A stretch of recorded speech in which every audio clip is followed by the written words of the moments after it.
C'est un tableau d'un artiste qui s'appelle Luca Giordano, qui représente un philosophe Chilon, qui est un philosophe qui faisait partie de l'école des Cyniques, qui vivait à Sparte au VIe siècle avant Jésus-Christ. Et c'est un tableau qui a été acheté au milieu du XIXe siècle, peu de temps après l'ouverture du musée, de même qu'une partie des œuvres qui sont exposées à côté,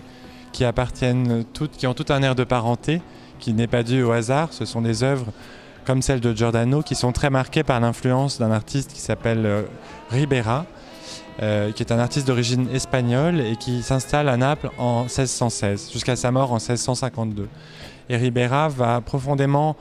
renouveler la peinture à Naples, en tout cas dans la première moitié du XVIIe siècle,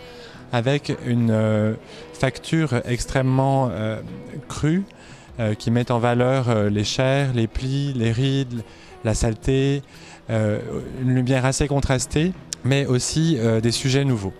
Et parmi ces sujets nouveaux, Ribera va donner naissance à ce genre de la figure en buste, qui est représentée donc sur un fond assez austère, à laquelle se rattache en fait ce portrait qui n'en est pas un, mais cette figure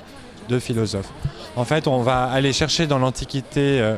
assez régulièrement des figures de savants, de sages, de philosophes, parfois des figures religieuses, en leur faisant adopter ce cadrage assez précis